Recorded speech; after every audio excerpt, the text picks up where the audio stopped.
Good evening. I'm Pankaj Modi. I'm a conservation architect and I'm part of INTAC, which is a NGO working in heritage conservation. I'm also South Zone coordinator for ECOMOS, which is a scientific body of conservation professionals who also is an advisory to UNESCO. And I've been working for last 18 years on conservation related projects, whether it's built restoration or planning of historical areas and so on. So basically, I'm here to discuss with you all on the revised master plan that has now come up, and they're looking at feedback. So, what is this RMP, and where does heritage fit in a master plan? Is basically the discussion that we need to look at and address this issue. Uh, so, before we really get into the master plan exercise, let's understand what is heritage and what is heritage in Bangalore city. So when we look at Bangalore city and we talk about the major icons like Vidhan Sauda and High Court and Tipu's Palace and Fort. So is that the only heritage? So let's start with this question: what's heritage in Bangalore? And for that, let's look at how Bangalore city has grown and developed and evolved over last 480 years. So over the 480 years, there have been various contributions to the development of Bangalore starting from Kempegowda's Peta area, which was planned by him as a trading city. Then we had the Wadayas who came in, we had Shivaji's father who came in, we had Tipu Sultan who came in, the British came in and established the cantonment here, and then newer areas developed post that Baswangudi, Malleshwaram, and each of them had their own identity. Each of them had their own planning principles. Now, this is what really makes the city interesting and unique that the different areas got or different layers of history have got added on to this place. And as we move from one area to the other area, we can experience this.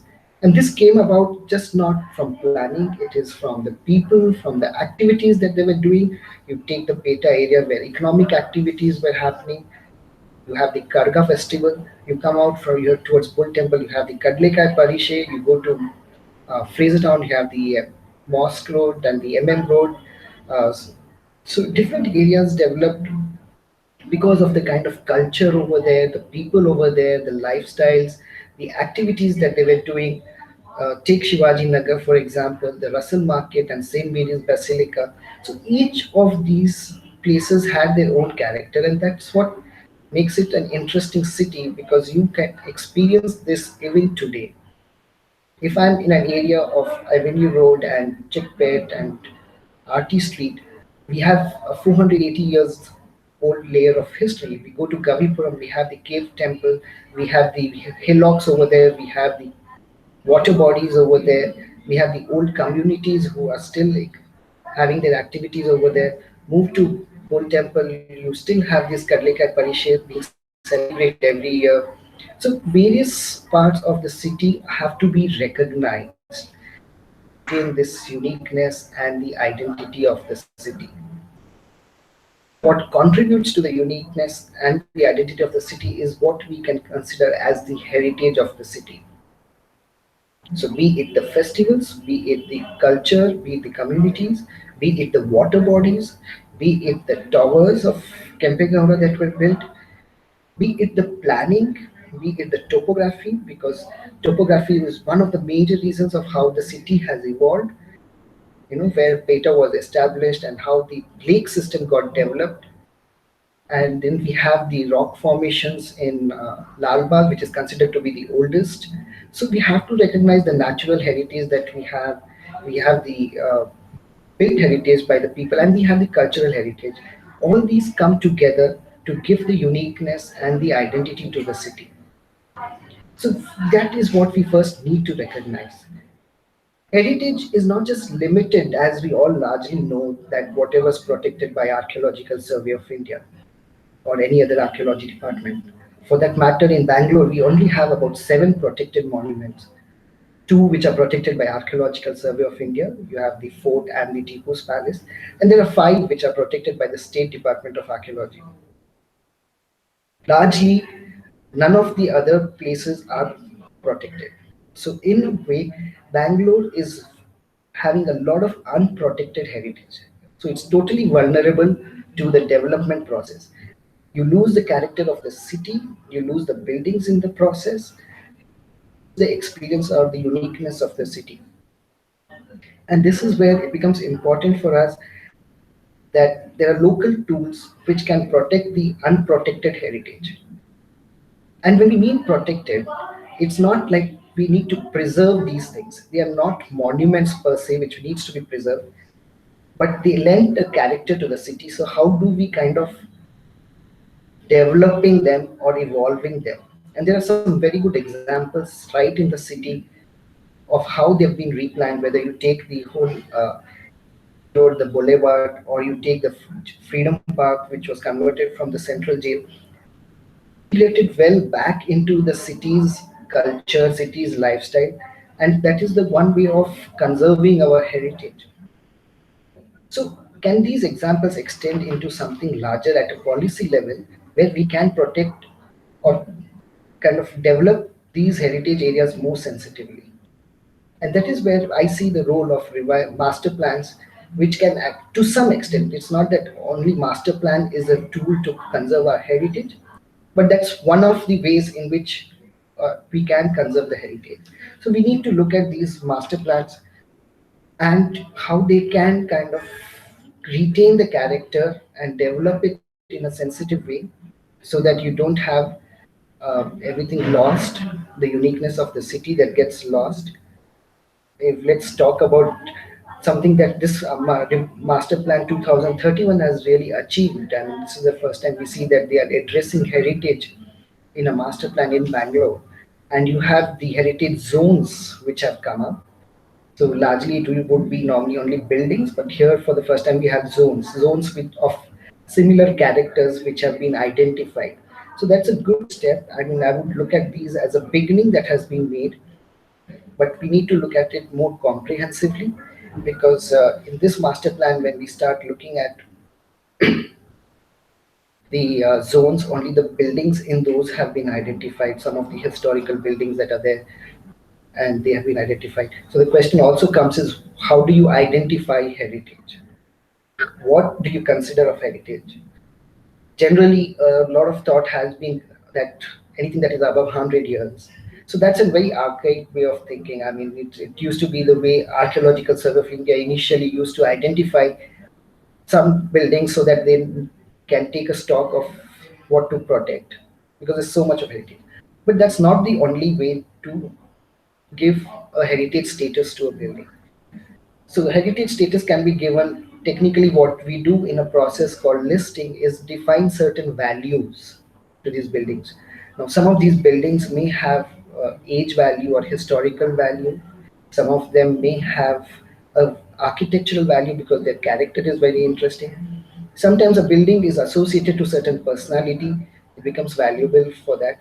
Like in Gavipuram, you have Masti Venkatesh Iyengar's house, and that makes it very important because he's a Gyanpith Award winner, and that's associated to him.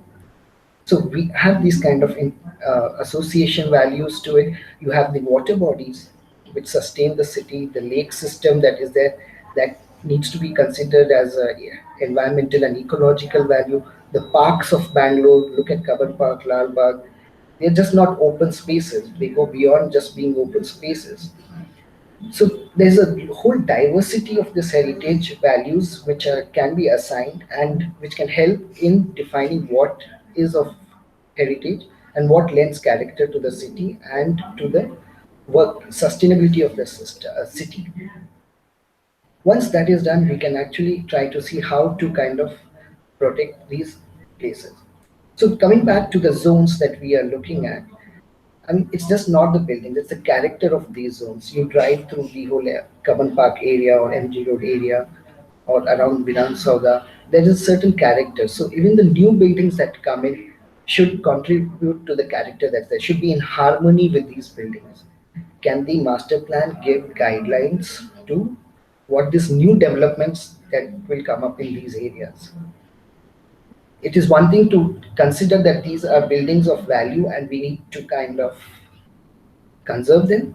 And secondly, we have to see how the new development that comes up over there will be in harmony with what is existing over there, the character. then we need to also look at other sectors which are part of these things which can put pressure on these places. Transportation, infrastructure, all these. We have to look at all this in an integrated way.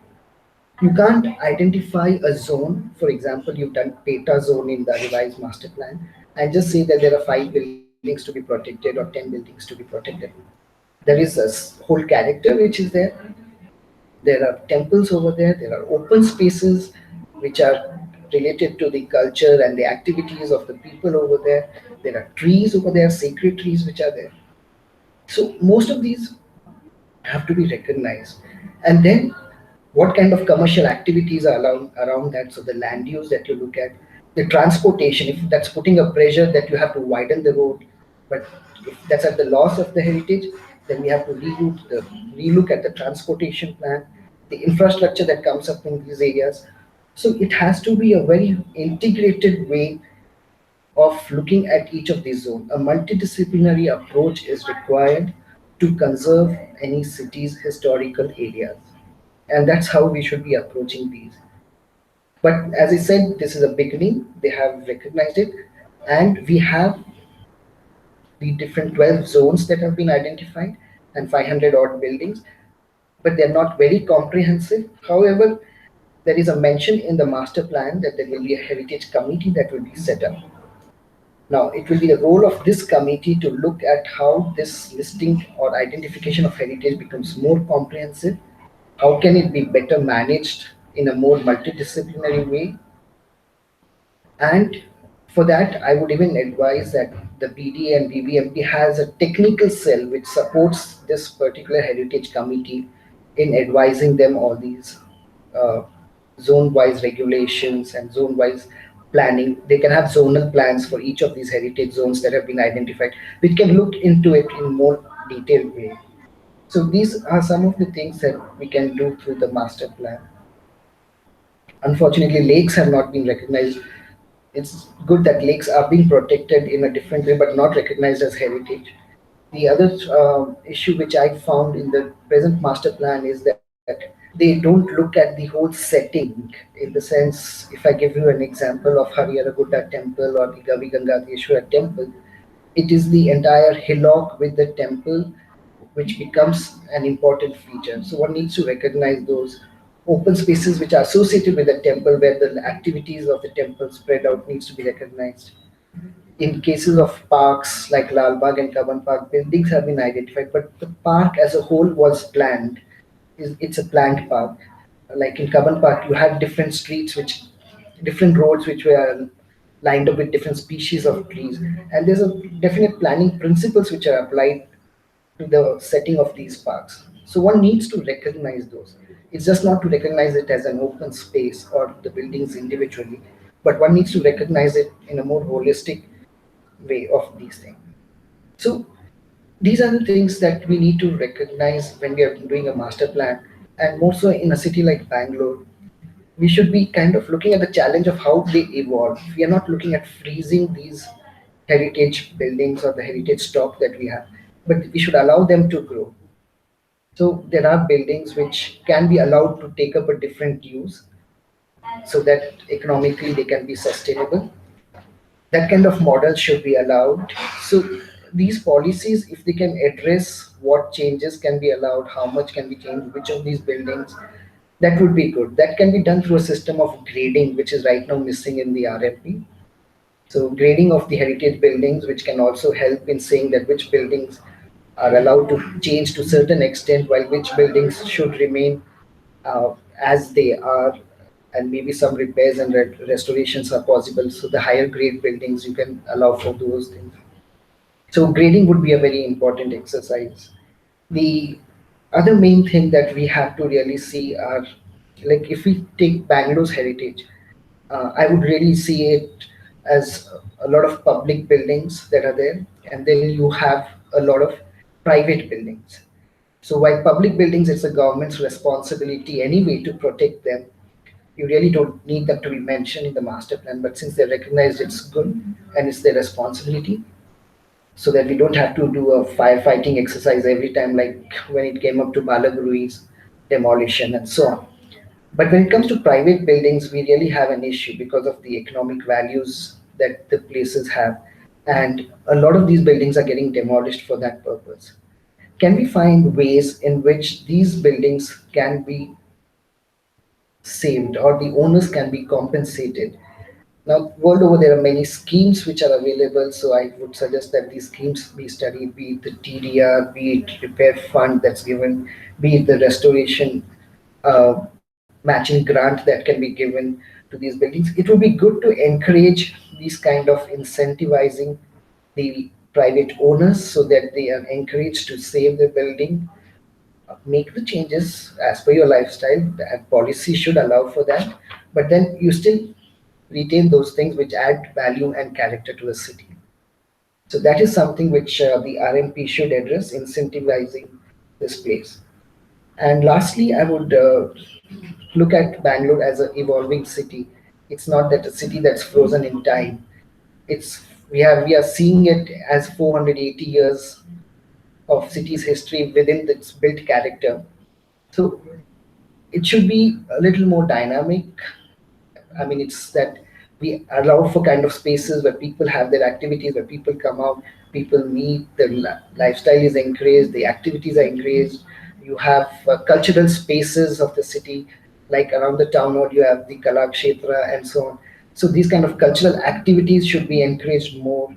Space should be provided for festivals that happen, that used to happen and continue to happen in the city. They should be encouraged more.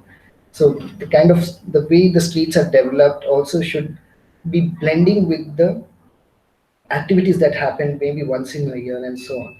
So that's how I think we should be approaching, because each area will have its own little activities and activity patterns which will happen because of the communities which are staying there, and that needs to be recognized as we are preparing the master plan. Thank you so much. Was there